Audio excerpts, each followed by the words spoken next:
Welcome to Thoughts in a Glass podcast. I'm LaToya. And I'm Kendra.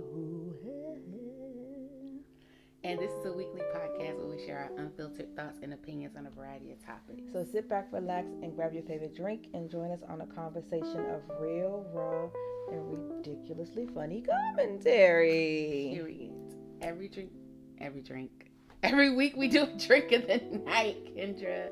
What is the drink tonight? Well, of course, you know we are celebrating Women's History Month. And we must start off with the girl of all girls. You said it, not me. I said it for you. Okay.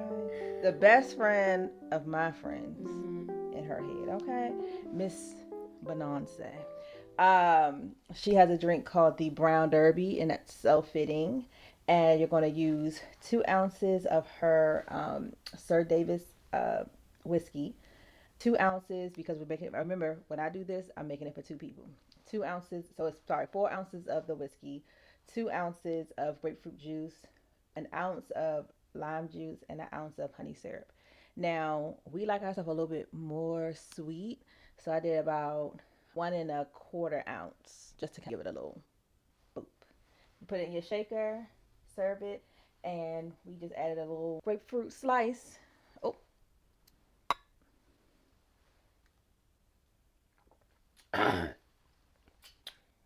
That's a good drink. Now that's a good drink. It is good, but it hit you down. Yeah, sit down. Because the grapefruit. Yes, that's the thing. It's tangy. Plus lime juice, tangy. However, it's good though. That it's honey good. syrup gives it a nice balance. So there's other drinks that she has for the SirDavis. If you go to SirDavis.com, there are plenty of drinks on there that you can find. Things that you would like. If you like things more liquor forward, there's a lot of old fashions, things like that, where you're just using liquors and things. And if you like things more sweet, they have other things like that. I like it. It's not too. The thing I like about SirDavis for a whiskey, and we've had different whiskeys on here, but the thing I like about it for whiskey is that it's not so bold, heavy. Sometimes when you have a whiskey, it's not alcohol heavy. You feel it all in your mouth, like everything burns. Everything is a little tingly. SirDavis is not like that. It's a smoother, more mellow whiskey. With this one, you can tell that they aged it or quickly aged it for a long time, because the longer you aged it and then you put a lot of different and it also depends on the type of fruit that you use. It gives that smoother taste. I remember when we first reviewed it, you were looking up the notes, and it was fruit forward. There were notes of cherry and different things like that. And so now that we're having it again in a cocktail, I did remember that we liked it just on its own, and it's not bad in a cocktail. Right now, after drinking that, my mouth doesn't feel hot. Versus with a Jack Daniels, you have that very bold. Anyway, so it's a lot going on this week. It's so I mean, more than this week. Yes. There's just been a lot going on in general. Yes. I'll let you start. Where do you want to start? So, of course, we're a little late. But yeah, so if you were living under a rock, the blacks know about what happened at the BAFTAs. Yeah. And I just want to say it quickly. We have always, and of course it's going to happen at Black History Month, right? And so we are, and this podcast is advocates of people who have any kind of mental health issues. We talk about all those stuff all the time.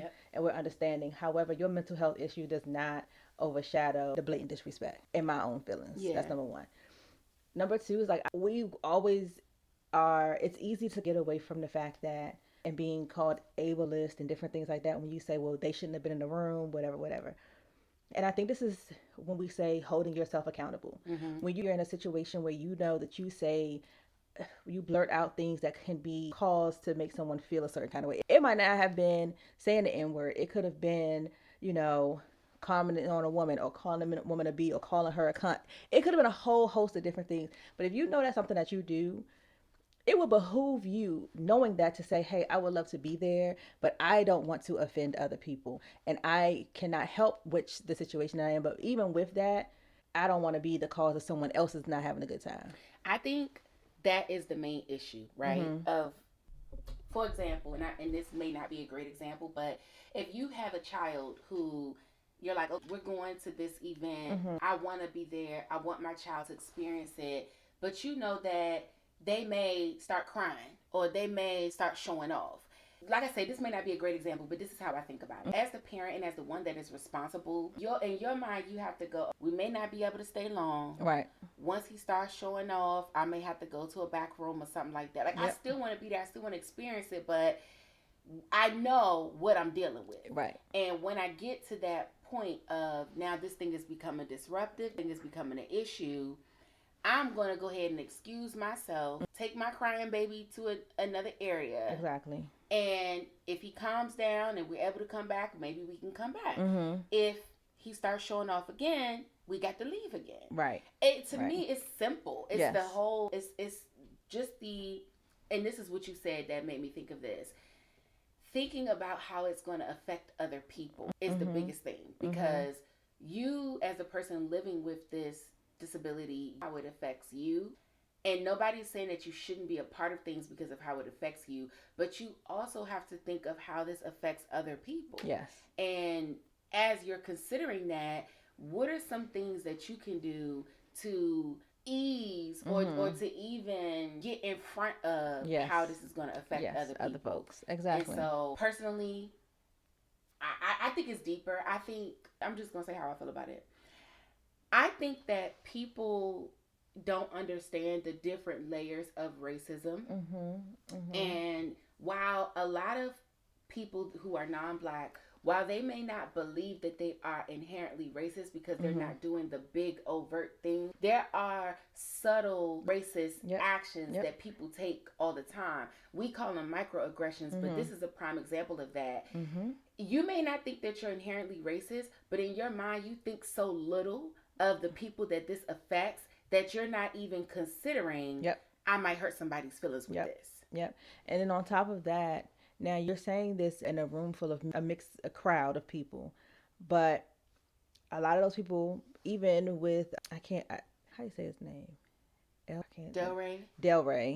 But his Lindo. Delray Lindo. More than likely within his life, because of the age that he is, and because I've talked to my dad and he's had these microaggressions. I'm walking down the street in Alabama, I'm like, I don't see a tail on him. Basically, like how you call him a monkey, he doesn't have a tail. Like, so if my dad, who's 76, has gone through that, I'm sure he has as well. Yeah. So to be in a space where you're giving an award, where you have triumphed over all of these things, over your past, and to still be in a space to hear that, has to be heartbreaking. Yeah. Michael B. Jordan's parents left crying. So, because again, they have probably experienced these things, and you think, oh, we're in Hollywood, we're in a different place, Then on top of that, this was not a live show. So you had 2 hours to bleep it out so that it wouldn't affect the full masses of people. You did not do that. You bleeped out when the guy was talking about free Palestine. You bleeped out that whole thing. So, and apparently from what I've read and heard, he made some other this was homophobic slurs and other things that they bleeped out. They just left that one in. Yes. They're saying like, oh, they didn't hear it or whatever. Whatever the case may be, it's bullshit to me. It goes back to... Well, the BBC has been known to have these things. So this is not new, and this is how they are. And they've been getting away with it because it has not been... First of all, this is the first time that anything was kind of televised, where... Well, no, the BAFTAs are normally televised. Well, we don't have... Right, we don't pay... I'm sorry. Yeah. More what we've now paying attention because especially with centers and different things like that. So we trying to see our people, right? And so the UK Black people who have been on the internet was like, we have heard this. This is not anything new for us. And the fact that usually we'll hear it and be like, she's one of the girls was like, we are very posh, or keep it proper, or keep it this, that, and forth. And she said, I so appreciate how Black Americans do not go for that. They have really, like, it's a FAFO for for BBC at this point. So it's just unfortunate. And I think holding yourself accountable to understanding that you can't be in certain places, it's just what it is. That's a part of life. It's for... Or not even that you can't be in certain places, but you have a disability. You're going to have to take some extra precautions. Like, nobody is saying that you can't do something because of the disability, but because of the disability, you have to take extra precautions. Right. That's just like if I'm in a wheelchair. Yes. I have to take extra precautions. You know what I mean? I have to. Me being in a wheelchair, it may not be anybody else's fault that I'm in a wheelchair, and I'm not blaming anybody else. But it is my disability, so I would have to be the one to say, "Hey, can I get an accessible seat?" Yes. I would have to be the one to say, "Hey, do you all have a ramp so that I can come up on the stage?" Yes. I would have to be the one to say, if I roll over somebody's foot, right? Excuse me, I'm sorry, I didn't mean to do that. I don't just get to sit back and say, well, I'm in a wheelchair. Your foot shouldn't have been in the aisle. Right. Or the main thing I hate when people say, and if I did offend anybody, like, you offended people. So just call it out. Call out the people that were standing on stage that you offended. Right. On top of that, there are so many times at different events where you have regular general population stuff, and then you have sensory things that happen in the evening. So there are things that people cater to. Like, you not being on camera wasn't going to hurt anything. Yeah. Being in a space, being able to have yourself, some of the people that you did the movie with, wherever, in a different room, which you end up going to anyway, you should have started your ass there. Because that was the first thing of the thing. I think he thought, I'm not going to try to think for him, but I can presume that you don't know when ticks are going to happen. So he may have assumed that I could sit here, go throughout the night, and hopefully I won't have any ticks. Or if I do have any ticks, they won't be so disruptive. Because not every tick is an outburst. Sometimes a tick is you moving your head or flapping your hands. But the thing is, if you know that you don't have just the regular Tourette's and you have, it's called Coppola or something like that. If you have that, it would be it's, you know what, it's just like someone saying, it's just going to put it as a way of just thinking. It's going to say as if someone who knows that they have bowel issues. Right. It don't happen every day. And it happens every day, but some days it's not as bad. Some days, yeah. So do you say, oh, well, I'm just going to hope that it's not that bad while I'm in this award ceremony? No. Or do you take the precaution? Yeah, I think you take the precaution. But what I was trying to say for him was just like the crying baby thing. When they're being good, they're being good. So we can sit there and we can enjoy. But it's like, so as soon as your tick started up, you should have excused yourself. Right. You know but the thing is, what if that was the first tick? So I'm not, and maybe I'm too lenient, but I'm not upset about the tick. I'm upset about the way he handled the tick. Like, if I'm sitting there and I yell out nigger, okay, let me go ahead and excuse myself. Because while my mouth is blurting out things, that don't stop my legs from walking. But the other issue is that wasn't the first time he said it. Correct. But so he has said it. What I'm saying is, backstage, other places, the way he handled it, right? Like, if you say that out, you're out, and you say that. Get up and leave, and then apologize, and then say, later, hey, I'm really sorry. Yeah, I shouldn't have done. Blah blah blah. Not even I shouldn't have done, because he can't help it. But like, I'm really sorry. I know that word is offensive. I went ahead and removed myself. I'm gonna finish enjoying it from a back room because I'm ticking right now. Something has set me off, and I don't want to disrupt the thing. It could have all been so simple. I think it's even with that. I don't think it's that simple, because I can imagine, like, let's change the scope, right? You're on stage and you're presenting something, and let's say some things have happened already in your past, right? So you think that we are in a better space, Something like that does not, even with the apology, even with going out, it has now already been said. It has now not only affected myself, it's affected people that's not, like my parents, other actors, whatever. And it's not like it was said where there was a white person on stage and it kind of been like, oh, okay, shoot, let me get up out of here. You said it, and it, intentionally or not, at the time where there are two black actors on a stage who are presenting an award to, was it another black actor? I'm not sure who they were presenting to. I don't think the apology, it doesn't mean anything, especially because it's like the water bottle thing, right? You crunch up a water bottle and then you say sorry to it. The water bottle still crunched up. Yeah. It's still the feeling of it. So if they're saying that wasn't even the first time he had said it. He has said it to a black lady backstage. He has said it, I think, somewhere else. So you already know that this is happening. You're triggered. You are already feeling a thing. You made the announcement, which was he may say some inappropriate things. it's one thing to say something inappropriate, and it made you like, oh, it wasn't meant to those actors. But at the time, the setting, the way that the lenses, there were two up there. That's when you said it. The last time you said it, you didn't say it to somebody white. You said it to a black lady. You didn't say it. You know what I'm saying? So it's also, black people are your trigger. Yeah, yeah. So this is not a space in which you should be in. You know, I think, and some of the people on that have talked about Tourette's, because we don't, you know, we're not aware, but you kind of know at some point, if this is, especially at this point, it has been a pattern. Sit in that back room. Yeah. Yeah, I agree. But it's unfortunate. It's just unfortunate because on all ends, I think his apology was weak. I think the BAFTAs apology was weak. The fact that they didn't beep it out and they beeped out other stuff was weak. And that is what that is. But going into understanding the BAFTAs, what was nice now moving forward is after that, you have the NAACP Awards. And now you in a room. Yeah, full of black people. With the people, okay? Yeah. And it was, I didn't watch the whole thing. I usually just watch clips. I ain't really into watching award shows. But I think, what's his name? Who hosted? Lord Jesus. Oh, was it? From Blackish. Yes. My mom loves him. What is his name? Dion Cole. Dion Cole. Yeah. He was like, now, he said, we're going to say this prayer.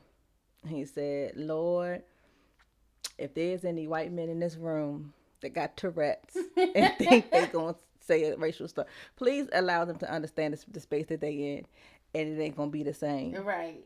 Yeah. So because you're not in Britain. It would behoove them to remove themselves. Okay. Okay. And he said, and can the room say amen? You hear me? Everybody said amen. So that was good. And a lot of the speeches, which is so like, and especially from black women, apologize for them, make sure that, like, saying we sending you love, we thought about you, just in the form. And it has to be nice. And like Michael B came out, he won lead actor for Sinners. He came out and was basically like, you know, being in this room it just gives you some, like, it's not an Oscar and they don't it's not on the mainstream awards or whatever, but to be recognized by your own people for being who you are is, you know, amazing. So that was great. And what, you know, the NAACP has a whole week full of stuff. Yeah. And you know how people was on there. Yeah, I saw them hosting the Image Awards. Yes. Yeah. And then Angel hosted the week-long pre-show. Okay. With the guy from Holes, the black guy. He be on there sometime. Is his name? He light-skinned it. I don't know nobody's name. I know. He light-skinned. And it's on the tip of my tongue. I cannot think of it. Anyway, if I think about it, or we'll put it in the... Anyway, they hosted the pre-show, and it was like a little 12-minute online thing. It's on their website, and it's every day. It's like 3 days of that. So, super nice. I'm trying to think. So that's award season stuff. All the other stuff. Do you be watching the awards? No, but I know that we're in the thick of it. Well, no, NAACP is the last one. No, Oscars. That's right. Yeah. Okay, I think the Oscars is the last one. Yeah. So we're kind of wrapping it up. Yeah, we're kind of wrapping it up. Yeah. Well, speaking of Angel, I did get caught up on Paradise. When I tell you, first of all, it's so, and they mentioned this on the podcast, and I have to agree, Angel was just Angel on the big screen. But I like that. I know it was just, you could, when their acting is like that. Yes. It's like that's your personality. And you just put it into a different character. Yes. I was like, that is it. Seems so much more natural. It doesn't, I don't like when you have actors who have a strong personality and they try to do something completely different from because then it's hard to take them serious. Yeah, so, she was really just herself. It was so good. When I tell you, I cried. You cried? I did, because I'm also like, you just lost your mama. Yeah. Well, didn't you just lose the mom, but you lost your mom. Yeah. When you were younger, you in medical school and you're getting triggered by people being sick. The thought process is like, which most people like, oh, I went through this. That's why I went into my parents were murdered, so I became a police officer. So you have a link, and I'm thinking, my assumption is, oh, if I become a doctor, I can maybe help people that are have less money, whatever, to somebody else. But then not realizing being in that space and not having healed from it has now triggered you. And so when I heard Angel like, hey kid, like, what are you doing in there? Aww. Get out of there, girl. And when she turned around, this is when I knew. I literally knew. She turned around when the lights were flickering. I said, oh, she dying. Before she even fell down them stairs. When she fell down the stairs, I knew. I said, first of all, and anybody, most people that turn around when there is something happening and they turn around to see the crap happening, those are the people that don't live. I'm going to look into that because they have, and this is just me nerding out, so give me a second, y'all. So when you look at film and media, right, they have something called, I forget the word for it, but I'm just going to say media cues, right? So, for example, y'all probably have seen this on social media. If you have somebody standing on a step and somebody at the bottom of the step, that's showing you the power dynamic. And from that, you can tell this person is going to have the power throughout the rest of the movie. Yes. So they have these different cues to show you what certain things are. They do it with color too. Like I think we talked about this with Sinners. A lot of times when you're seeing a lot of the color red, that could mean there's death coming or there's like intensity coming. That they also do it with music.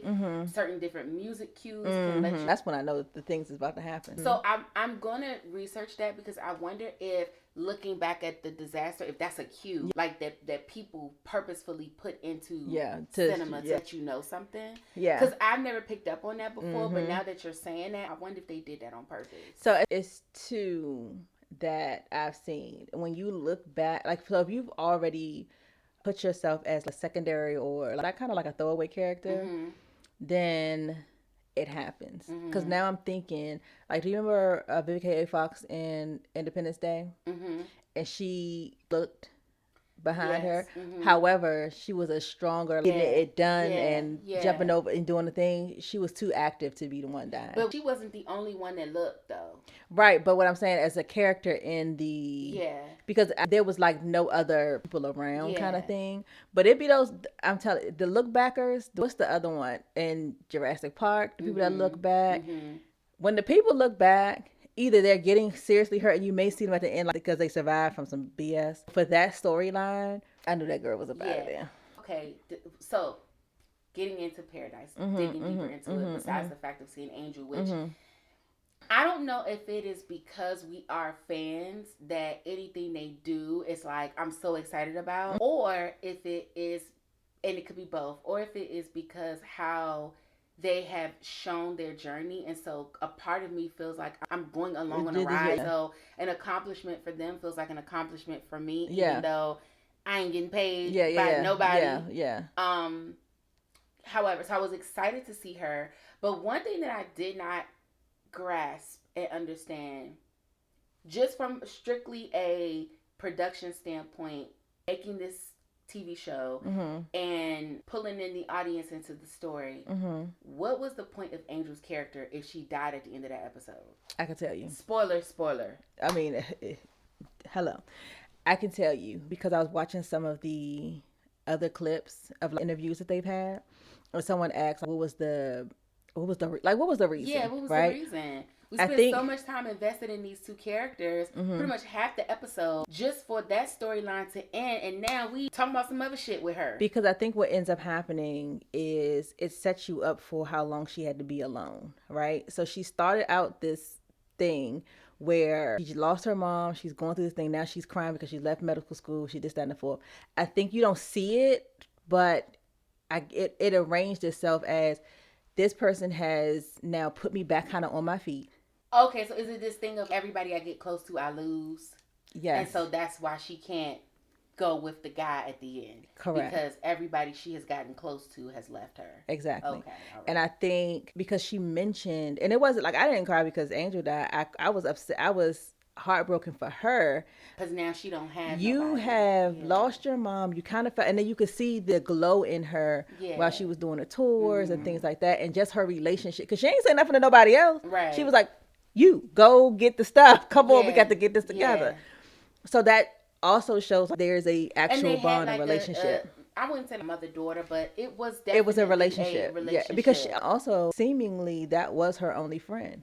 Because when she didn't go kiki with nobody else, she went to Graceland to be like, I don't have anything. I don't have anybody. Right, like when everybody was leaving, and because we saw the people running out of the house, I guess going to be with their family, whatever.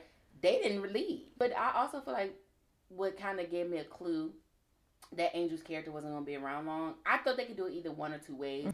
We weren't getting into her backstory. Like, she didn't talk about her family. Yeah. She didn't talk about why she wasn't leaving. We weren't getting into her backstory. So I thought, like, in the next episode, is she going to talk about her family and her background? But then she didn't make it to the next episode. And I was like, oh, well, that's why. Yeah, I think it was to also, like, keep the mindset. Because now things start to make sense of her not being able to leave. Her bringing a baby into this situation, right? You know, all of these things. So now moving forward, so now we get into the second episode. It's more of I think what they're trying to do is, because it's only going to be 3 seasons of Paradise. Okay. They set you up. Okay, now we in the bunker. So now we expand the world a little bit. We had the bunker and the regular world. So now, probably more likely, season 3 is how do we get everybody out of how do we merge this entire world together? Because now it's still kind of separated, which and 3 seasons make sense. That's what it should be, right? It would be like a trilogy of a book. So I think Angel's passing is now basically her losing another person that she has grown from. Because I think Angel lived for 76 days? Yeah. And so, or Gail lived for 76 days. And then the other thing is, just with her mother, you have a skill set to save her, and you couldn't even use that to do it. I mean, she tried. But I'm saying, but even like with her mom, she tried telling her about Graceland, going home, you know, all those things that you could try to do as a kid or think that you're doing to keep your parents stable or wanting to be around, or the more I can talk to them or whatever, I've now failed. Right. So I'm going to be a doctor so that I don't fail anybody else. But you couldn't do that because now I failed this, right? So now we've made it to the bunker. We have food. She was the one who brung most of the food and this, that, and the full. And then I've now failed again. So I think that is also a part of it. Yeah. I mean, again, even if it was just for that one episode, I was happy to see Angel. But I guess I wanted more because I am invested in her career growth. Yeah. I was like, dang, why couldn't they have her character at least be reoccurring, having flashbacks or something like that? It doesn't seem like we're going to get any more. But I think it makes sense for the young lady story and where they're trying to go with it.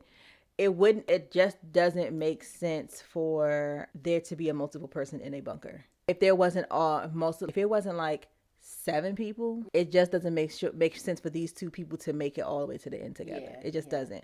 I think the same thing with, what's it called? In Independence Day, when Vivica Fox ended up meeting up with his wife, the president's wife, the first lady, it just wouldn't have made sense for both of them to make it. You know what I'm saying? Yeah. So I think it gives that same story arc. One of the 2, right? You might have liked both. Somebody got to go. It seems to be, maybe it's not a trend. Maybe this is just a genre in itself. But I feel like it's a trend because I watched Fallout, which is very similar to this. It's similar. So in Fallout, very similar. I know. Something happens on the outside. Yeah. They're in these bunkers, and then they have to come out, radiation, etc. Yeah. And then I also watched Silo, very similar. Yeah. And what was the other thing we were watching with a bunker situation? I can't think of the other TV show, but it also, I was telling Chris this because he's a big Walking Dead fan. It also is giving Walking Dead vibes without the zombies, but the whole there's an encampment, we're safe, everybody outside is dangerous. We get outside, we realize that it's dangerous, but they have their own little group. What's the one? And it's still the same because the whole world is iced, and they on a train. I know what you're talking about, but I don't know the name of it. Same kind of premise. So I'm gonna tell you. So is this? Y'all let us know if you know. Is this like a genre of like subgenre of the world is dying. The world is dying, yes. but we're safe because we're in a bunker. Like the doomsday disaster kind of genre of like TV shows. Yes. And I'm saying yes because things that's happening in the world, if they talk about like soon there's not going to be any, what saves us from the sun? Ozone layer. The ozone layer is getting smaller.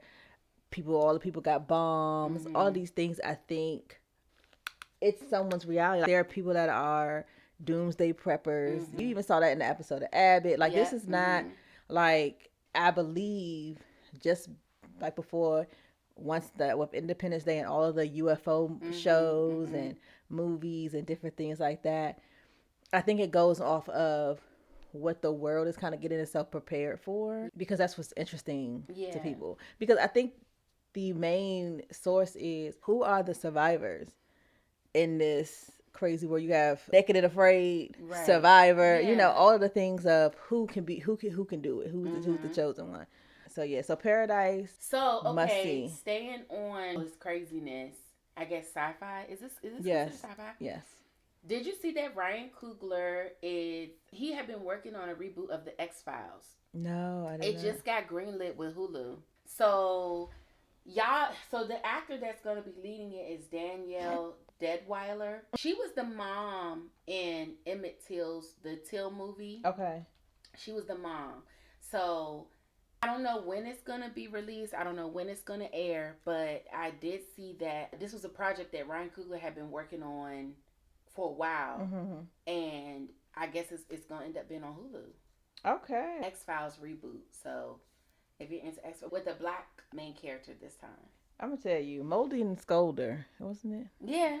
That music come on, I was like, And it's so funny because I would never watch it, and now here I watch all of the crime shows. I know. All of the things. I think maybe you might watch the reboot.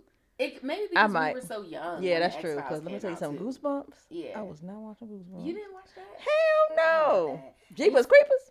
Hell no. Girl, I was watching Tales from the Crypt. I mean, that's what I meant. Tales from the Crypt with the man that came out. Hell no. As a kid, yeah. Ooh, that was good to me. Oh, they are rebooting or bringing back Scary Movie. Okay. With the Wayans brothers in them. Yeah. What's her face is coming back again? Regina. Not Hall. So that'd be good. Yeah. So it's a little slap funny little comedy to watch. We'll see. I don't be liking obnoxious humor, but we'll see. I know you don't. Okay, so the last thing I got caught up. Well, I know you haven't had a chance to watch Cross, but I did get through the first 2 episodes of that. And I saw somebody saying this on TikTok, and I totally agree. Oh, this whole segment, spoiler, okay? I think that he's going to end up hooking up with the white girl, the partner. Well, she works for the FBI, but they've been working together, and I don't like it. I don't like and it. he played with the black lady. Well, no, she played with him. Okay, and that was fucked up. I didn't like that, but I want them together. I mean, even if they don't be together, I just want him with somebody black. I don't want to. Right, your kid's mom was black. I don't want him with this white girl, but I think they're going to. At this point, the TV show has been made, so it's nothing. Whatever we say now, they're not going to go back into production and change it. I just don't like that. Like for whoever that storyline is for, I'm sure those people will enjoy that. When I look at Cross as a character, he don't give correct. Oh, I'm a be a bunny hopper. He does not give that. No. What, I am the blackest of blacks. Black queen forever, snow bunny. So never. Okay. So, but I haven't got. Apparently, I heard that they do end up sleeping together. I haven't gotten to that episode yet. I hope that it is just a fling. I hope it's just I'm sad, you're sad. We at the same place at the same time. Yeah. We got our rocks off. But this ain't something we trying to do. Because then it's also like, here we go. Another black male that has his head on his shoulders, this, that, and the blah, blah, blah, blah. And this is what you... Yeah. Yeah. So, that's going... I don't know if these actors get to have a say in what they do. But I would hope that Aldous Hodge is in those rooms saying, hey... This is not going to go over well. This is not going to go over well with my community. Just so y'all know. You know what I mean? Because I'm going to tell you something. Loud as it is, because it ain't quiet as it's kept, black people get these shows We really especially do. when We our really people do. are We really leading the charge. Now, one interracial connection I do like to see is Bridgerton. When I tell you, because that black man, he can fuck that white mama all day long. Like, I don't know why I'm here for that, but I'm here for it. You know why? I think the difference is in just in their family in general, all of the couples except for Penelope and Colin. Yes, but Penelope, they say the gingers are black. They do say that. And she's plus size, so right. maybe so yes, that's the equalizer right there. But they like them some. They do. And I think with Violet, I think that what it doesn't get, because he does not come off like the pro blackity black either. So I don't think it, and I think if you look at it from that time, it was technically it's taboo. However, your best friend, this is your best friend's brother kind of thing. Yeah. And because she's so cool. So she's like, I'm here for all of the things. Like even in Queen Charlotte, when she's like, Ma, how you talking about these people? Don't they have titles? Don't they have money? Daddy said that's all that matters. So what you saying that they can't come into the room for? Right. I'm here for her. Yeah, you know what I mean? You are an ally. That's why you're still looking good. But even Francesca, right? Because her husband was black too. It just something, and I know Shonda Rhimes, I think she typically dates outside of her race. Something about the way she writes these characters and the way that their relationship and that their love develops, it seems genuine to me. And so I'm more able to accept these interracial relationships versus like in the cross scenario. That doesn't seem genuine to me. Yeah. Like what I said, his personality as a character, growing up in DC, having a black wife, and then having this other black woman that you have been with, throughout your kind of rough times, to go through all that healing and then to switch now. I don't know. To me, it's kind of a slap in the face to the community of like, we've seen this happen so much within our community, and it's something that we dislike. So to see it portrayed on screen, it doesn't feel genuine. Yeah. It feels like you're basically making a mockery of something that is distasteful within the culture. Yeah, and I think the other thing is when you look at Bridgerton and people with titles, there aren't as many black people with titles. Right. So you can't just be out here dating whomever. Right. You have to date someone with a couple coins. Yeah. Especially to stay with your own couple coins. Y'all live in DC. It's Chocolate City. Yeah. You could go to P. You could go go anywhere. Yeah. Hello. Yeah. So I think that's the thing. But I'll tell you now. So did you watch Bridgerton? Did you finish it? First of all, the storyline was cool. Okay, I'm gonna tell you why I like this one. Okay. I like this one because it encompasses a lot of the side characters' lives. Like that was cute between Sophie and Benedict. Okay. The ones that had my eyes wet was Queen Charlotte and Lady Danbury. Yeah. Every time they was on the screen. Yeah. I know, me too. I was like, oh. I said, who is cutting onions? I mean, not like, oh, that was cute. I'm like, what about her husband died? Where you gonna be at, girl? And then I'm like, let that lady free. She want to see who she like, where she been. Yeah. And to have then watched, I think the other thing is it gets you so invested because it's not as if like with like Queen Charlotte and Alice and Lady Alice, they'll have whatever their relationship inevitably becomes. When she bring back like, you were also not wanted in these rooms kind of thing. And to go from seeing her when she was young, kind of just like, I'm trying to figure out how I'm gonna have these babies. And Lady Danbury was like, well, Agatha was like, listen, baby, you worried about the wrong damn thing. You gonna have a baby. What about us? You are black. Figure this out. So I think that and seeing them, like their portraits and they would flash back to those portraits of like them being children, having to make adult decisions. It just I think for her, like feeling like I don't know when he's gonna die, and I'm also like, who am I gonna have in my court to cry to? Yeah, baby. Every time, and that last scene, oh baby, I know it was so good. I so actually good. Preferred these last 4 episodes, much more than the first. Yeah, 4. You get a lot of with the side characters.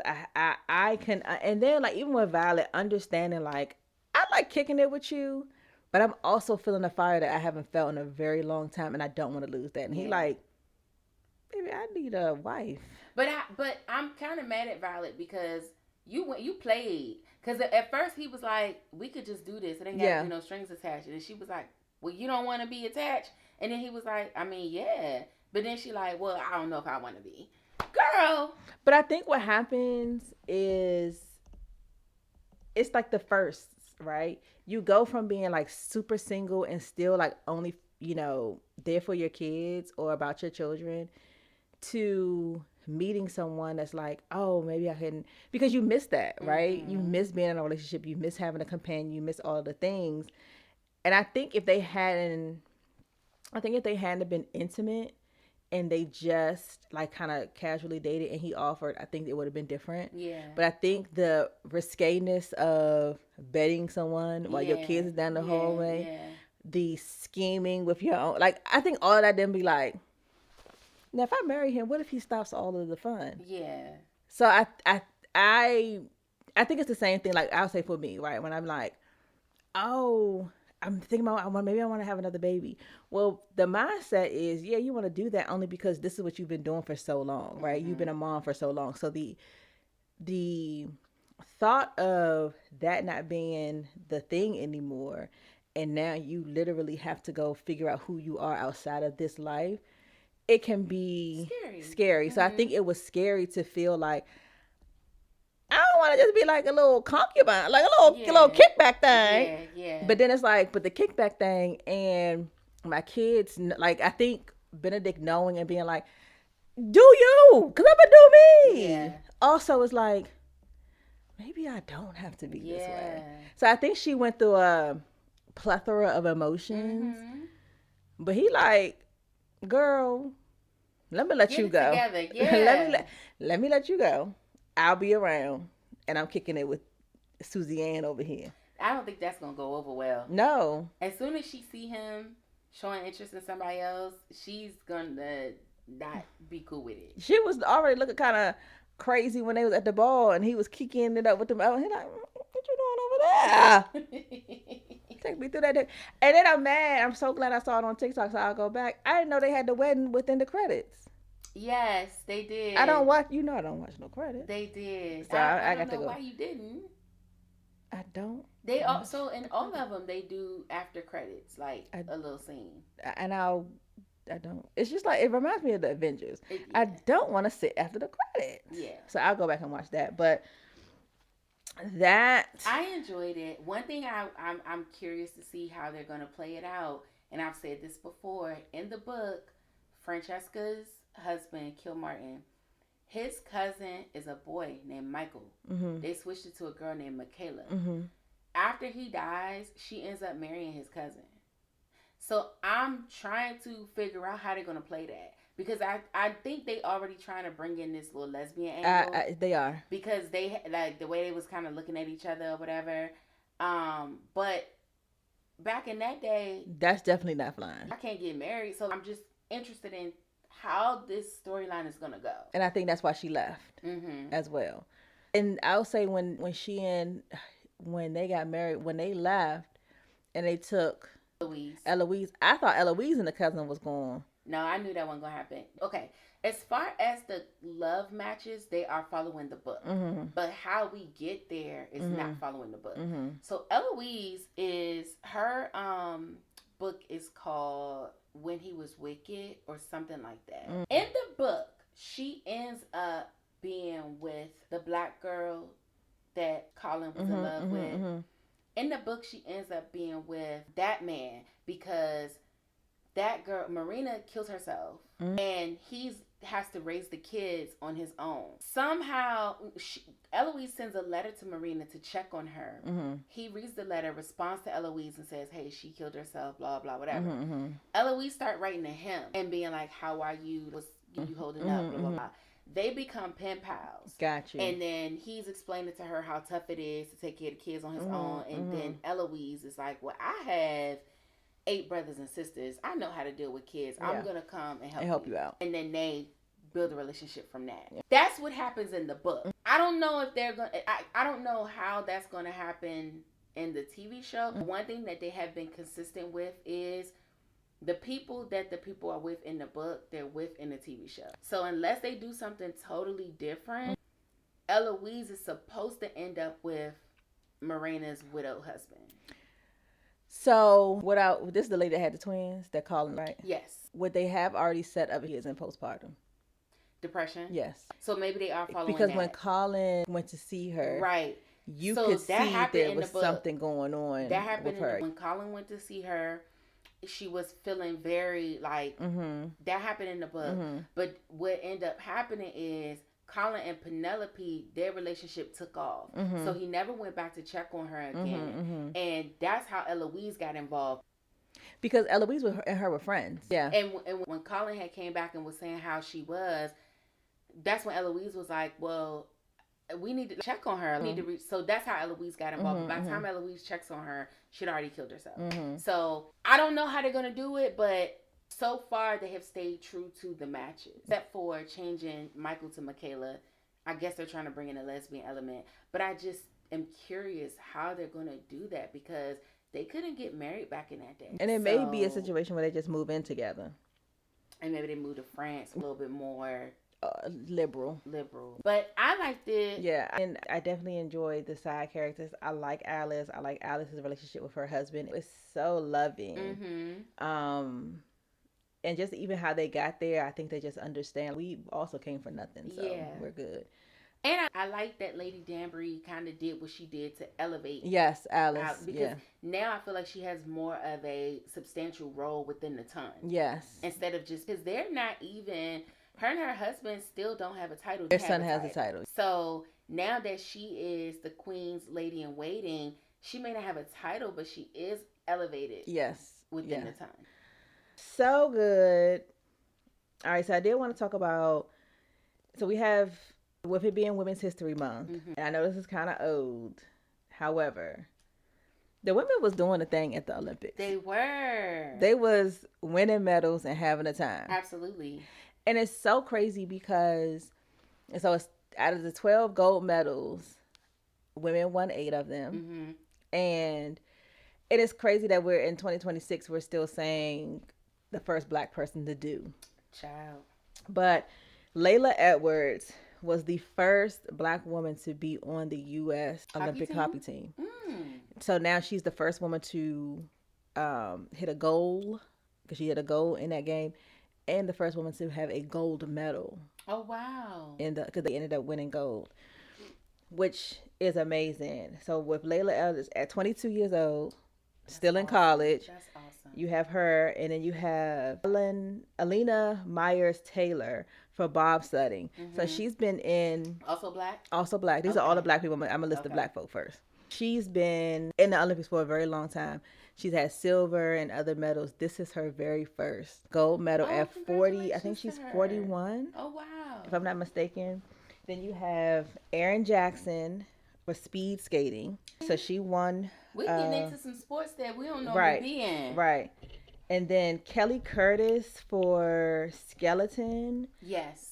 So this is her second Winter Olympics. So this is her second medal. And I don't know if these are all gold medalists, but I know for sure that Layla and Alina are. Because Alina, I'll just give you the stats. She is further solidified in her status as the top decorated Black Winter Olympian. Period. Wow. For Erin Jackson, completed in the 500 mile and 1,000, I think it's mile. No, what's the M? Milliliter? No. That's liquid. I said the same thing. That's why I had to check yourself. Meter. 500 meter and 1,000 meter. Oh, and she served as the flag bearer. Oh, so she's the one with the locks. Yes. And she does the skate. She has the whole, she got the whole Frozone super suit. Yeah. And then Mystique Rowe competed in the inaugural mixed team event for the skeleton. So both of them do that skeleton thing. So others, let's see. Let me take out the black. We're going to support our people first. So we're going to take out the black and we're going to do for figure skating. And this young lady, Elisa Liu, or Liu, Liu. She was raised I think her father had a surrogate. So she was born via surrogate. Oh, wow. So her father basically raised her. And girl got the earring in her lip. She had the skunk hairdo where you have it black, blonde, black. Okay, hello. Out here. She won gold. Skamoto KR from Japan won silver, and another person from Japan. So she's the U.S. that won gold. We're going to stick to the U.S. people. For the alpine skiing, Michaela Sheriffin won gold. And then I don't know what the Salomon, I don't know. And then for the downhill, Breezy Johnson won gold. And then for snowboarding, Chloe Kim for the U.S. won silver. For ice hockey, they won, of course, the women's team, to include all of the, I think one of the ladies, Knight, she's the captain. She's going to be leaving soon. So they won. And then Jalen Calf won silver for dual muggles. I don't know. Anyway, go ahead to the black people. And to the women winners. To the women Olympians. Go ahead out here. That's so including awesome. That, we all heard Crazy Pants. Now the women won 3 days before the men.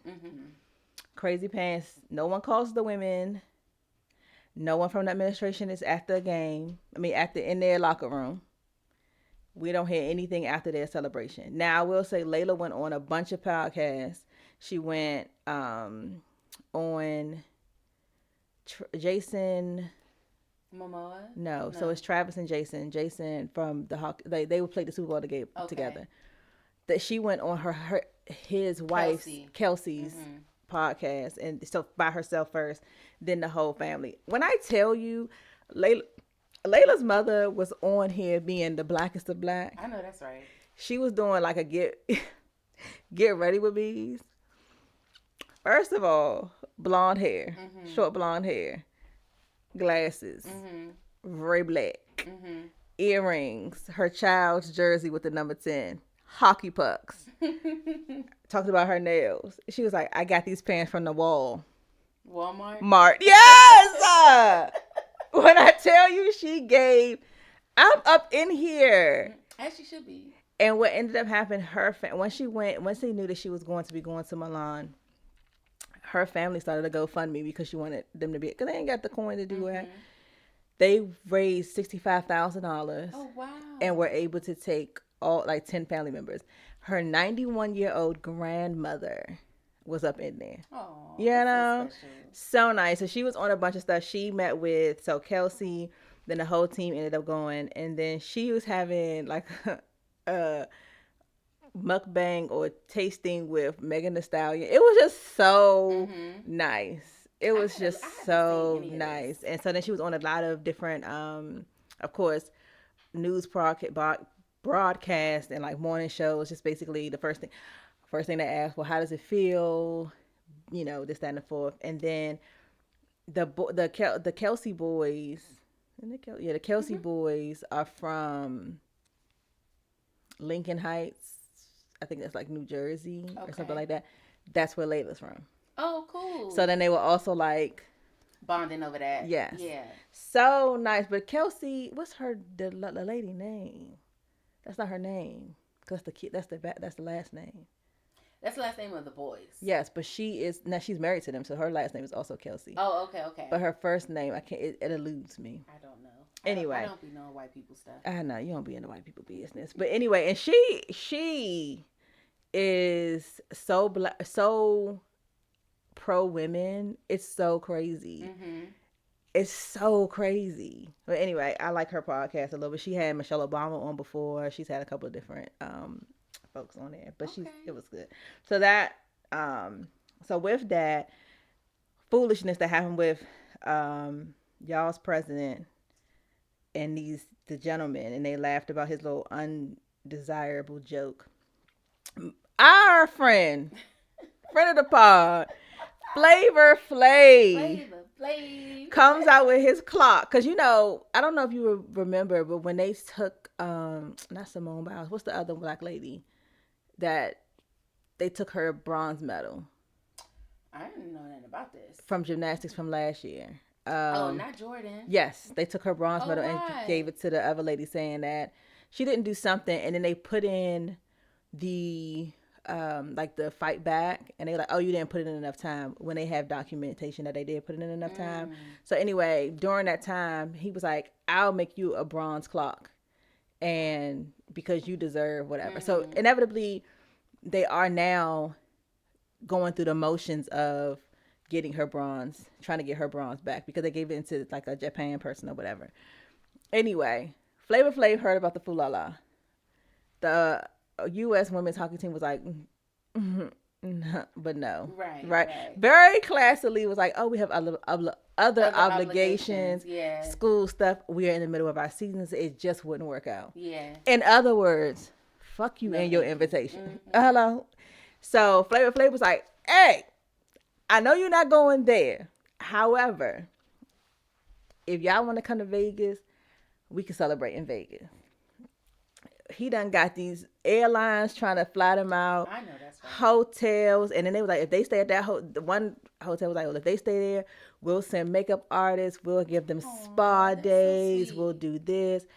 The ticket, StubHub was like, tickets on us. Lyft was like, rides on. I love that. I mean, all of the things. Then he was like, well, let's say if we're doing this, let's expand it to all of the medalists. Let's expand it to all of the women who were even in the Olympics. Yep. Let's just have, like, y'all get all the other stuff, but then let's have a huge party to bring, this. And then he also, it's Women's History Month. Like, why not? And then he was like, they were like, oh, people were like, we'll donate, $50,000 worth of this. He was like, instead of donating that, just donate $50,000 towards women's sports, so that they can have the gymnasium, so they can have the thing. Flavor Flav is out here. I love that. I said, this is why they was kissing them in the mouth on The Ladies Love Flav, because this is what he was doing. That's where you got to draw the line. That's why they was kissing him in his mouth.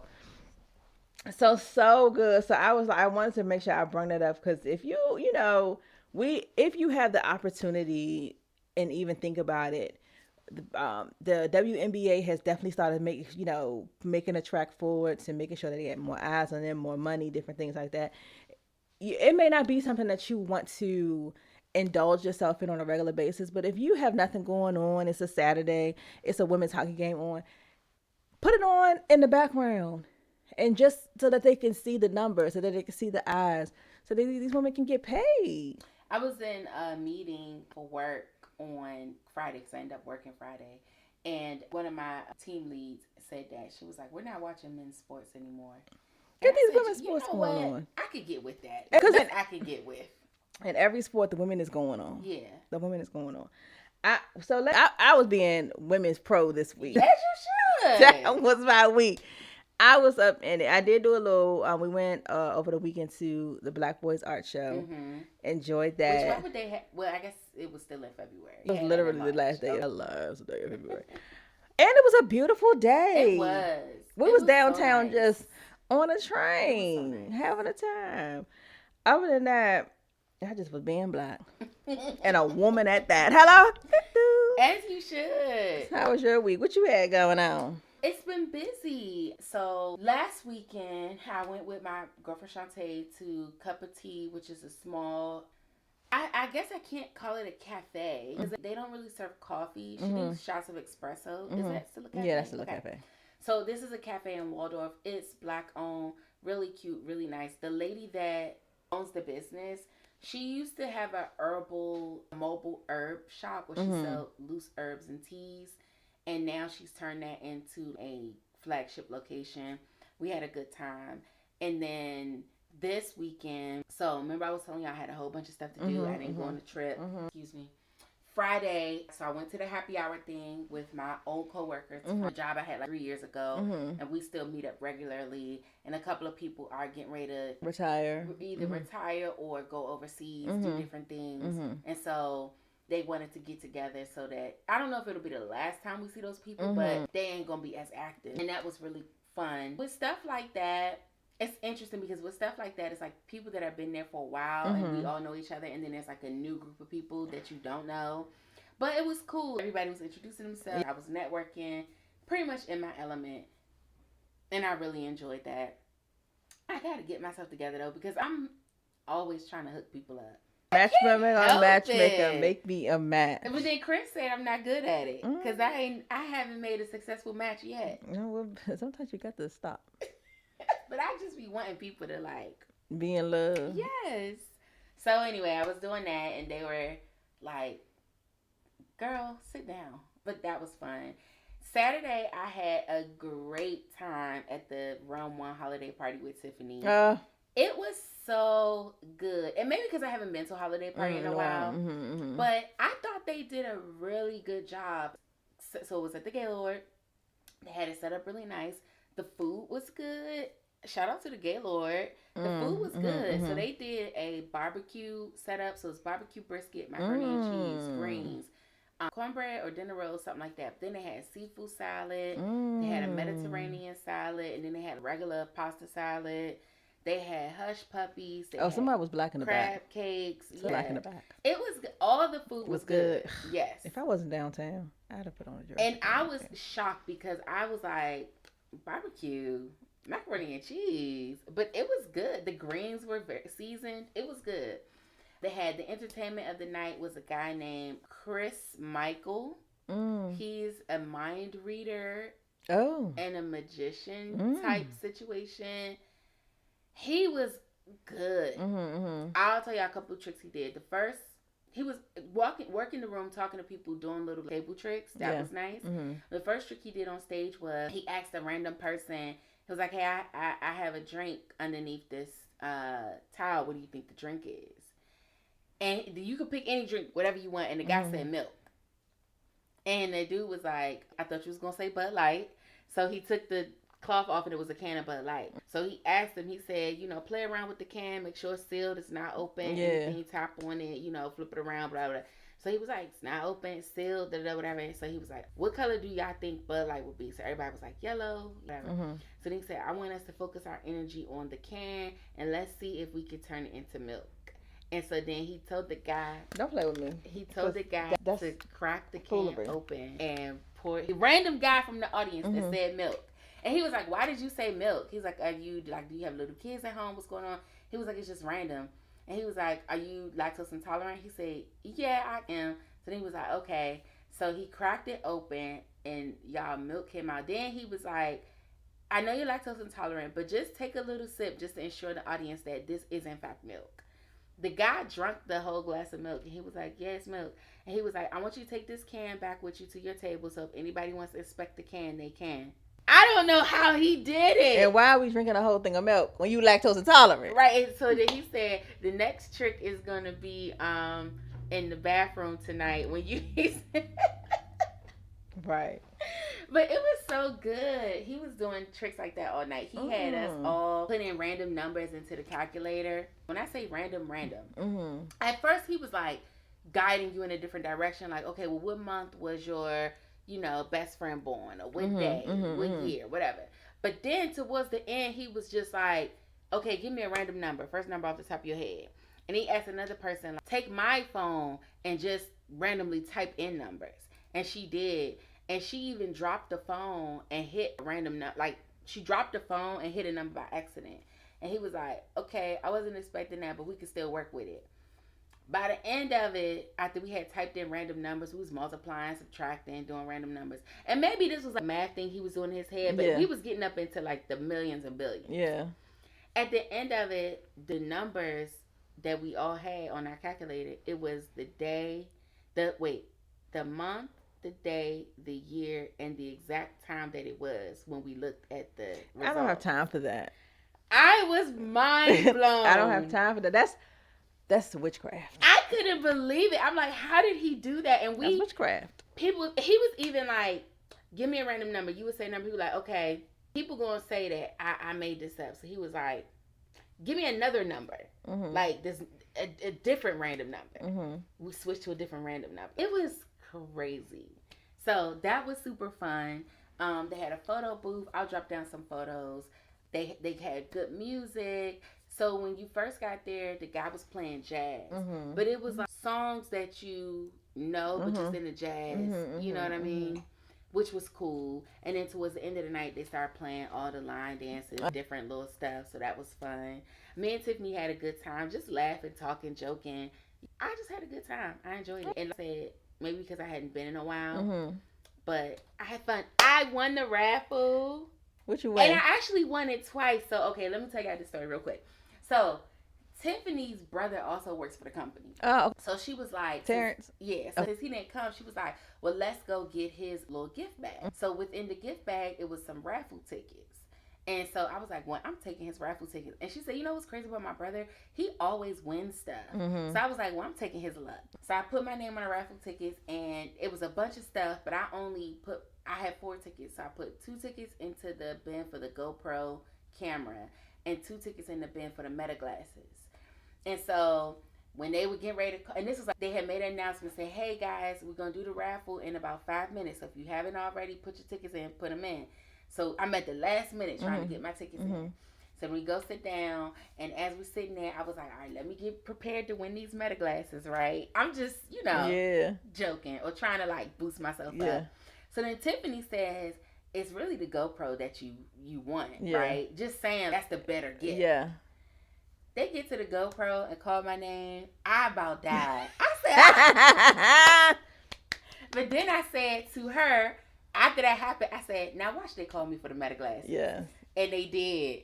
And she couldn't believe it. She said, I cannot believe it. I said, I told you, I took Terrence's luck. Dang, I should have came. Forget the daggone dinner. But then they were like, well, we already pulled your name, so we're going to pull somebody else for the meta glasses. I said, damn. But I was happy that I won. I was like, that's so crazy. Because you can get a case for the GoPro and then use it underwater and stuff. Yeah, and I got to figure out how to use it because you can connect it to your phone. Yep. There's so much you can do with it. So when the podcast started looking a little better, I'm using my GoPro. Or her vlogs. Oh, my vlogs, yeah. So that was my weekend. I'm supposed to be, my best friend Crystal, her birthday was Thursday. Mm-hmm. I was trying to get on her calendar to hang out with her. And as we're getting older, it's becoming more and more true that literally, so I was like, hey, what are you doing for your birthday? When I first texted her, she was like, I don't have anything planned. So I was like, I can hang out Friday night. I'm going to a happy hour, but I could do dinner afterwards. And I was like, I can hang out Saturday morning. I got the holiday party, but I could do like breakfast or brunch or something like that during the day. And then on Sunday, same thing. I got something to do in the morning, but I can hang out in the evening. So then she was like, well, now my family wants to do something on Saturday. So let's see if we could do it another weekend. So I'm looking at my calendar and I'm like, what other weekend? Because I don't have it. It get busy over here. Yes. It's springtime. The outside is cold. Okay. And so okay. I'll be there. Exactly. But her calendar get busy too. She like, oh, well, I'm doing this, I'm doing that. So her birthday was on the February 26th. We wasn't able to find a day to make plans until March 28th. Child. And I said a whole month. Child. That's how it be. But I told her, I said, you're locked in. We will hang out on the 28th. Yeah. I'm not making any other plans. Yeah. That's what I'm gonna be doing. I know that's right. So that was my week. What else is going on? I mean, we can get into some stuff, but we in the time. Okay. But next week I do want to talk about 50 Cent versus T.I.'s entire family. I know it kind of a little bit. Okay, we can get into it. Cause it's gonna be old by next week. When I tell you, they birthed in some beings over there. I know that's right. You have been dissed And everybody was like, you don't want to go up against 50, he petty. I think people forget that Esquire Tipperonis. Is that his real name? What, Esquire? Yeah. No. Oh. It's Clifford. Okay. But Esquire Tipperonis is nothing to play with. Right. And he birthed. He definitely does have a encyclopedia. His vocabulary is there. So he is the thesaurus. Mm-hmm. Okay, he is what you go back to. Yeah. When you need to know the things. He has birthed Encyclopedia and Encyclopedia Junior. Okay. Somebody said in Webster's dictionary. No, and then the Urban Dictionary. Oh yeah, the Urban Dictionary. Because King is the Urban Dictionary. You hear me? Yeah. Not Damani. What's the other his second child? What's his? I can't think of his name. He does the rock and roll. He does guitar. That's what you call the he is the Encyclopedia Junior. Okay. Damani is the encyclopedia. The Okay. way that man, first of all, it gave very J. Cole. It gave very. I actually like Damani's rapping. Like he's pretty good. Yeah, he's good. It gave Kendrick Meet the Grind. It gave. Mm-hmm. I'm not going to talk about all its worldly stuff. Yeah. I'm going to talk to your soul. Yeah. Matter of fact, let me have a conversation with your mama because this is unacceptable. Mm-hmm. First of all, how you get little boy by a little boy? That's so, it got a cut. Because one of the ones that he said. I really think that this should serve as a reminder to 50 Cent that you're old and stop fucking with people. And the thing is, unfortunately, and it's unfortunate that you did not grow up with your mother. Mm-hmm. So you don't understand, as this one girl said it, you don't understand how badass little boys love their mama. Mm-hmm. And the thing is, for Damani and I cannot think of the other one's name. That's not their real mother. Right. That is their stepmother. Mm-hmm. King Major and little girl. I can't think of the little girl's name, but that's their mother. Mm-hmm. The little girl came out with a song. Don't you be talking about my mama. I heard. Get little Disney out of here. Sounded so cute. You got put in your place by the trapper rapper, mm-hmm. the conscious rapper, mm-hmm. the rock rapper, mm-hmm. and the Disney rapper. Rightfully so. What? Leave people alone. And I think they wouldn't even got into it if it was just him and T.I. Mm-hmm. Tiny is low hanging fruit. Yeah. To bring into the situation. Yeah. That's so. And she didn't even have nothing to do with that's the so situation. lazy. It was between it's so lazy. And the thing is, how it started is so. You're dumb. Mm-hmm. I be listening to the interviews. T.I. was like, they were out networking and pushing TV shows, different shows, so in the same space in LA. Mm-hmm. He was like, oh, you know what? Talking to 50 Cent, we should do a versus.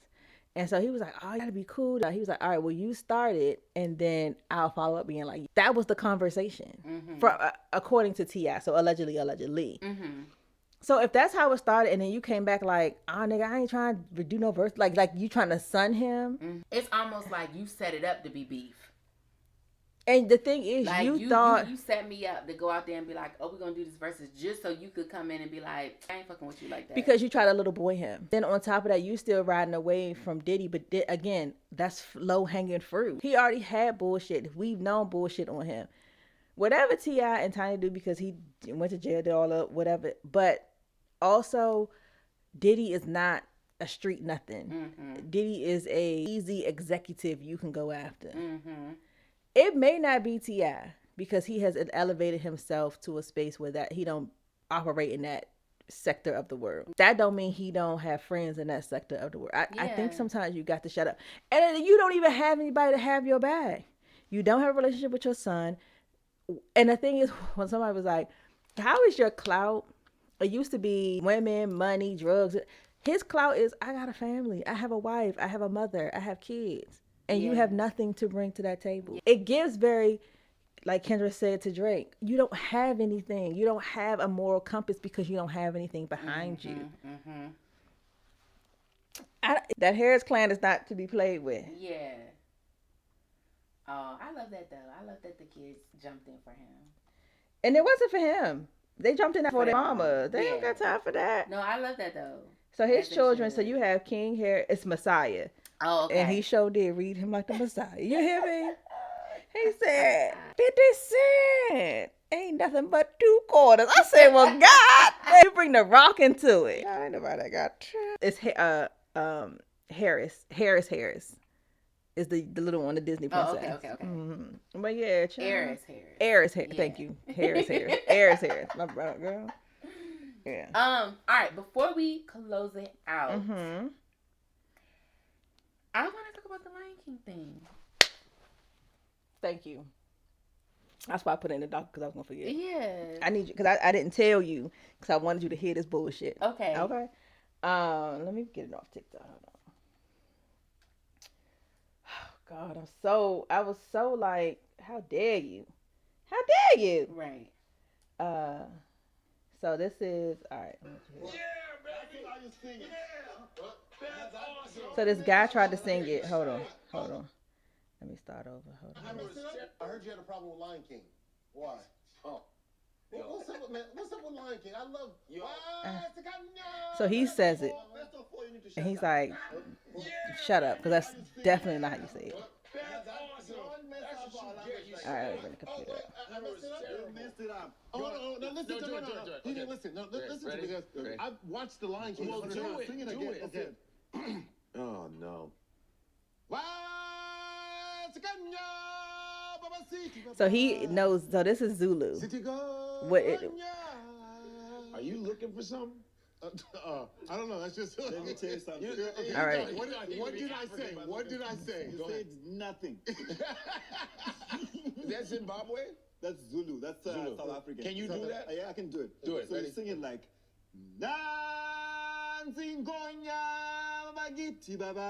You were way off. Doesn't it get you as your soul? It do.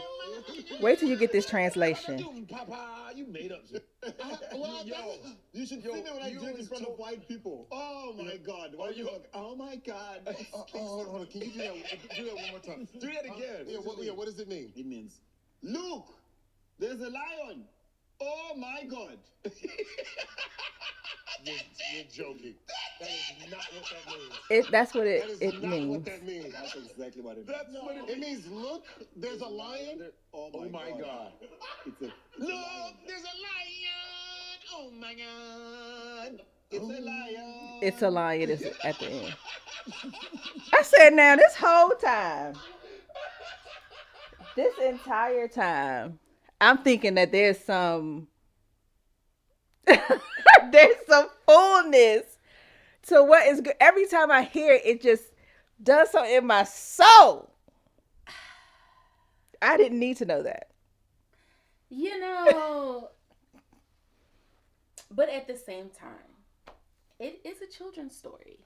I understand that. But do you hear when he said it, how it made the insides of your heart warm? Yeah. I think because we talked about this when we talked about our favorite Disney movies. I think because there's nostalgia attached to it, that's why we feel like that. Yeah. But yes. What's the difference between look at this stuff? Isn't it neat? I know, but you're not really saying anything. But when you hear that, it's just correct. But I think even adults, even if you didn't hear or didn't have the backstory to the song, I think African music is just very. It is touching and emotional, right? And even with Bad Bunny, not knowing, but the vibe and what he was saying, you thinking it's just like, yeah, he really spitting stuff, and he like, look at my auntie, yeah, I want you to meet my auntie, yeah, and it's like that's what he's saying. These people really started off that movie and said, look, there is a lion. Oh my God, it's a lion. But anyway, when I heard that, I was like... But low-key, even though I know what it still means, I don't know. I wouldn't be able to detach the emotion that I have to it from it. Like when he was singing it, I was like, yes. I know. But praise then him. In my mind, right? But in my mind, now I'm gonna hear that, and then I'm saying, look, there is a lion. Oh my gosh. There's a lion. That's what I'm going to hear. I also think about when people do that, like when they have kids and they do it. Yes. It's it's not a... We need to... So how do you say baby in Zulu? Okay. Because this is crazy. I mean, okay, not to get deep, but like... In a way, I can still see the connection of like, even though we're just saying, look, there's a lion, oh my God. When I just thought about that, as if we said, look, it's a baby, oh my God. Now these are lions, so this is their story. But like when we humanize it, I don't know, it still carries the same weight, because it's like, look at this miracle, right? Like it took you 9 months to get here, and like you might not have made it. You know what I mean? So like, look, it's a baby. Oh my God. Yeah. I just feel like I just thought it was a little something different. Me too.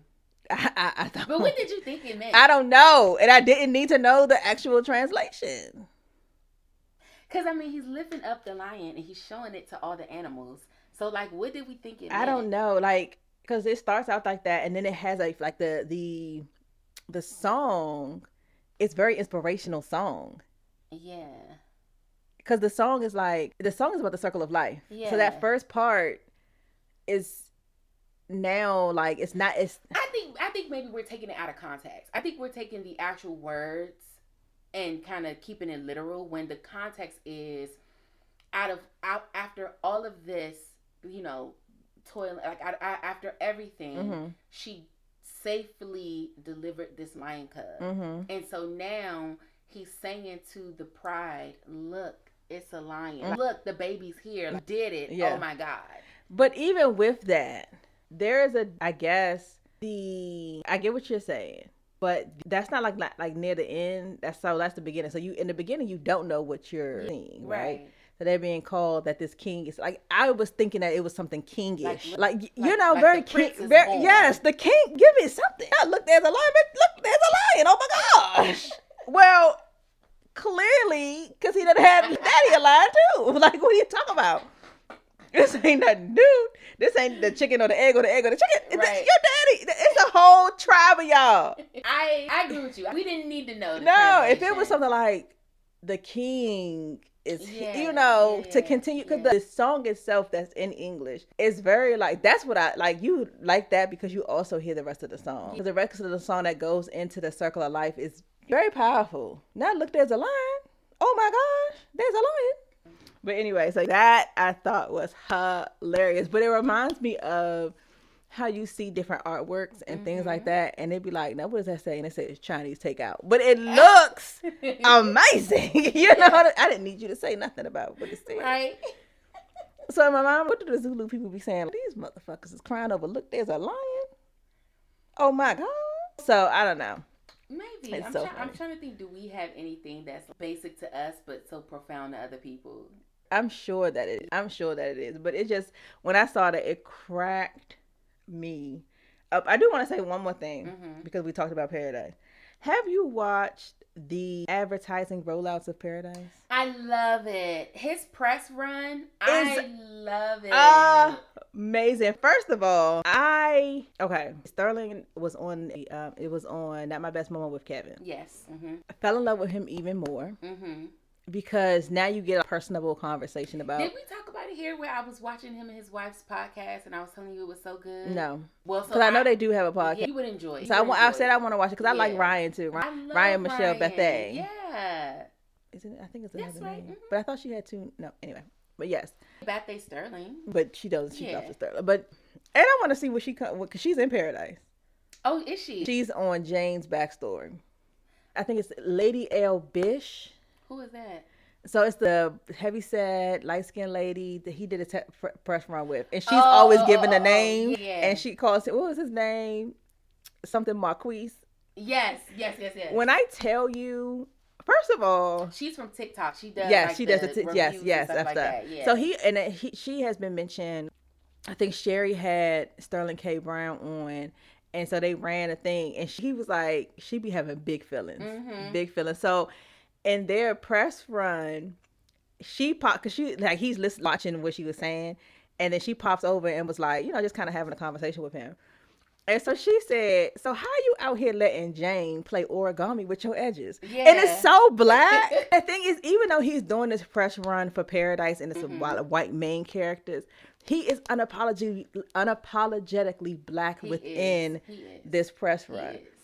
So she gonna say, so you got these white women out here doing cream of wheat confusion. When I tell you, I hollered. I enjoy his press run. He is so good. And to your point where you were saying how, with the cross thing, you were saying how black audiences can make or break your show. I think they're really tapped, for Paradise at least. Yeah. I think they are really tapped into that. Yeah. You know what I mean? Like of course, white people are watching it, but the black audience is what can make or break your show. Yes. And so one of the things Kevin said, I said, in a black woman's mind, we is thinking that. He's like, and so at what point when you find your wife, you gonna tell her you was up in that shower with that Hispanic lady? Because I want to know what you been doing for the 3. I don't care what I've been at and what you been doing for 3 years. I mean, but it has been 3 years. And what you been doing for 3 years. But that was the first time he slipped up in 3 years. I understand that. However, I wouldn't be mad. When all of now for the last 3 years when everything calm and cool, you could be calm and cool. Now all the destruction, now you feel like you need to get you something? This is getting a little bit off topic, but is Sterling K. Brown, is he medium ugly? Sterling K. Brown. There's something about him that's so fine, but then it's also something about him that is not at the same time. I tell you, I hate his lips. I know you don't like his lips, but it's just something about his face that's like, you're almost, like you cute, but no, he's sexy, but he's not cute. Janae said, and this is something from that they said on, what's the Anna Sandler movie with Grown Ups? Grown Ups. Grown Ups 2, he was like, you're fugly. And so he was like, what? And he was like, yes, you're cute, but you're ugly. And so he's like, your humor is what gets you, and your personality is what gets you past. So I was talking to Janae, and we had somebody come do some work on the house, and she was like, Mom, he's not cute, he's fugly. And so I think I thought fugly was like fucking ugly. That's what Davon said. He's like, I thought it was fucking, no. It's like,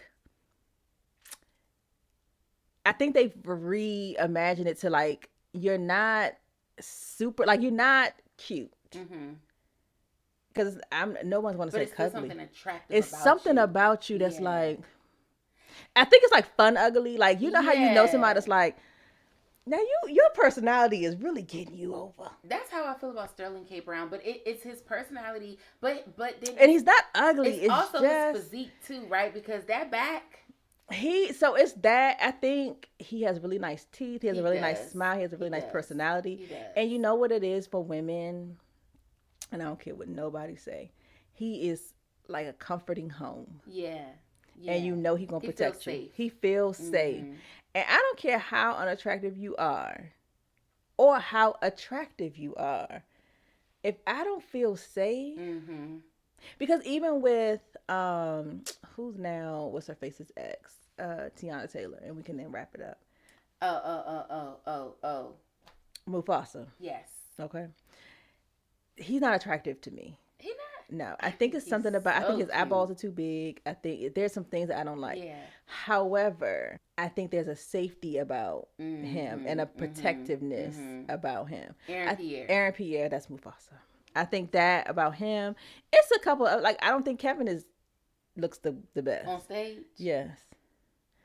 Why is he even in the conversation? But what I'm saying is, people will, he going to take care of his family, you know? Yeah, he's safe. Like, that's why people are like, why is Melissa with him? No. He's not bad looking, but we was talking about fine ass men. He was never on my... I know, but when we talk about like... But you're talking about safe men. Yes, because I'm talking about Sterling K. Brown. He would not be in the mix with an Aaron Pierre. Right. He would not be in the mix with... See, to me, he would. No, he would not. If I saw Sterling K. Brown on campus, he would be somebody that should be with Kevin. He should never be sitting at the table with Aaron Pierre. Huh. It's so I don't look up Army Wives. I watched. I saw. Do you remember him? And what? It's the same thing. He ain't. It's he something definitely about him that's like almost there. I think he's that fun. But I also like. I mean, I don't be having the type for real, but I do be liking them dark skin. So it could be his skin complexion too that's like giving him that extra edge for me. Yeah. But it's something about him that's not cute, but then is at the same time. Yeah. Anyway, I think his person. Now I do like him with his glasses. He looks very. And I don't like when he don't have no facial hair.